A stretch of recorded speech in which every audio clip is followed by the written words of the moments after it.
Okay, let's dive right into this. You know, it's wild. Roughly 80% of us are going to experience severe back pain at some point in our lives. 80%. Yet, somehow, the vast majority of us handle the medical follow-up completely wrong. Welcome to today's explainer. If you've ever felt that sudden, sharp twinge in your lower back right when you're lifting a box, or maybe you woke up with a stiff, aching spine that just won't quit, you know exactly how fast physical pain turns into mental anxiety.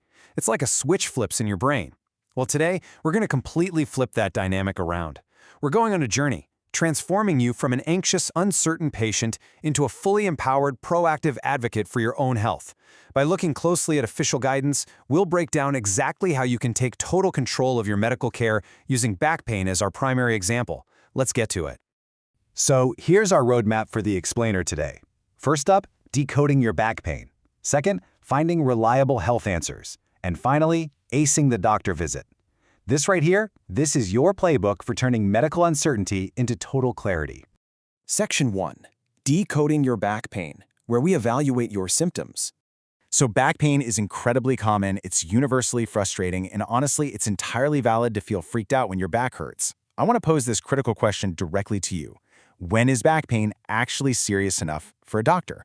It sounds like a simple question, right? But in the moment, when you're hurting, it is incredibly difficult to answer. And here's why. Our nervous system is actually kind of terrible at telling the difference between a pulled muscle and a compressed disc. The initial physiological alarm bells sound exactly the same. A standard muscle strain can hurt just as much, if not way more, than something systemic. So we sit at home debating with ourselves, right? Like, should I just ice this and wait, or should I be driving to urgent care right now? Understanding that clear dividing line between everyday run-of-the-mill aches and true medical emergencies is literally the foundation of being an empowered patient. It saves you from unnecessary medical bills, sure, but more importantly, it ensures you absolutely do not ignore something that needs immediate professional intervention. And this brilliantly illustrates that exact dividing line. Think about the everyday normal backache. Usually, these are tied to a specific mechanical event. Maybe you lifted something awkwardly, or spent hours hunched over doing yard work. The pain might be intensely sharp, or maybe just a deep ache, but it usually gets better with some rest, over-the-counter pain relievers, and a little bit of time. But, and this is a big but, the Mayo Clinic explicitly identifies a totally different class of symptoms, the red flags. If your pain is radiating and shooting down one or both of your legs, especially if it travels below the knee, yeah, that is a definitive red flag. If your back pain brings along unexpected weakness, numbness, or tingling in your legs, that requires immediate attention. And crucially, if your back pain is ever paired with new bowel or bladder issues, that is considered a straight-up medical emergency. These aren't just simple muscle spasms. These specific symptoms suggest severe nerve compression or structural issues, and they demand a professional's eyes, immediately. Section 2. Finding reliable health answers. Using trusted sources.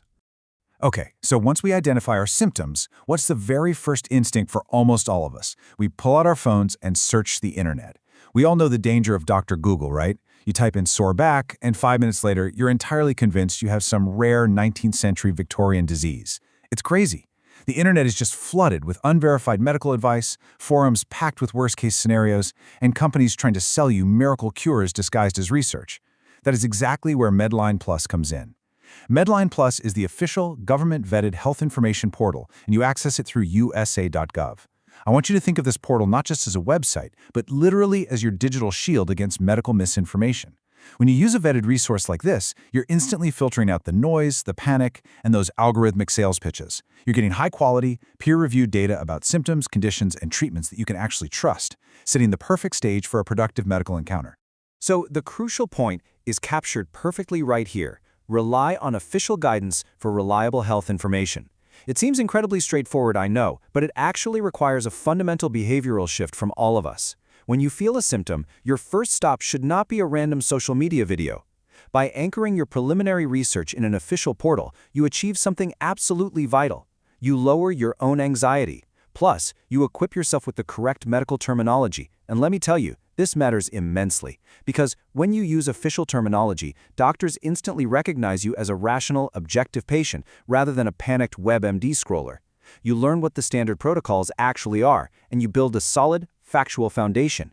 It completely transforms you from a passive, worried internet scroller into an informed researcher who is fully prepared for a professional consultation.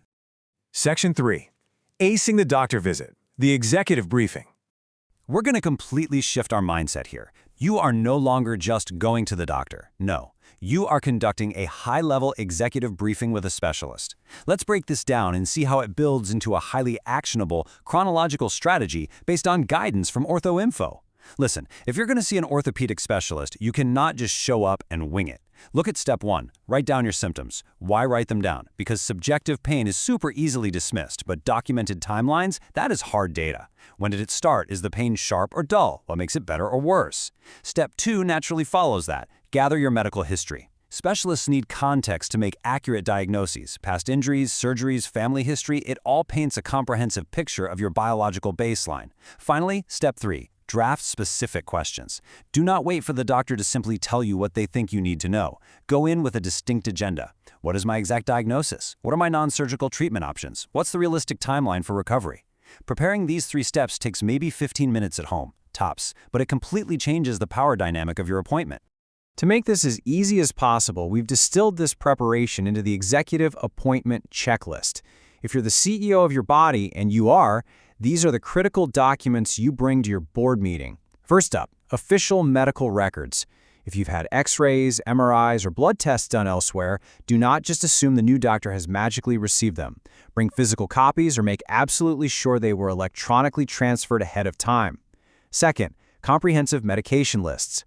Write down every single prescription, over-the-counter pill, and dietary supplement you take, including the exact dosages. Drug interactions are no joke, and your doctor cannot safely prescribe a muscle relaxant without knowing what else is swimming around in your system. And finally, that written list of questions. Here's why this matters so much. Doctors today only have about 15 minutes per patient. Having this exact checklist physically in your hand maximizes that incredibly limited window, ensuring you walk out with an actual treatment plan instead of just a generic referral. Make sure every single item is crossed off before you let that doctor leave the room. Which brings us to our final thought. You are the CEO of your body, period. No one else is going to advocate for your health, your comfort, and your recovery quite like you will. We've gone from understanding exactly how to decode the urgency of physical pain to shielding ourselves from algorithmic online misinformation to walking right into a doctor's office completely prepared to lead the conversation as an equal partner. You've got the tools, you have the strategy, and you know exactly which red flags to watch out for. The medical system, unfortunately, is designed for compliance, not empowerment. So the question I want to leave you with today is this. The next time you sit on that exam table, are you going to be a passive participant, or will you run the meeting? Thanks for joining me for this explainer. Stay proactive and keep learning.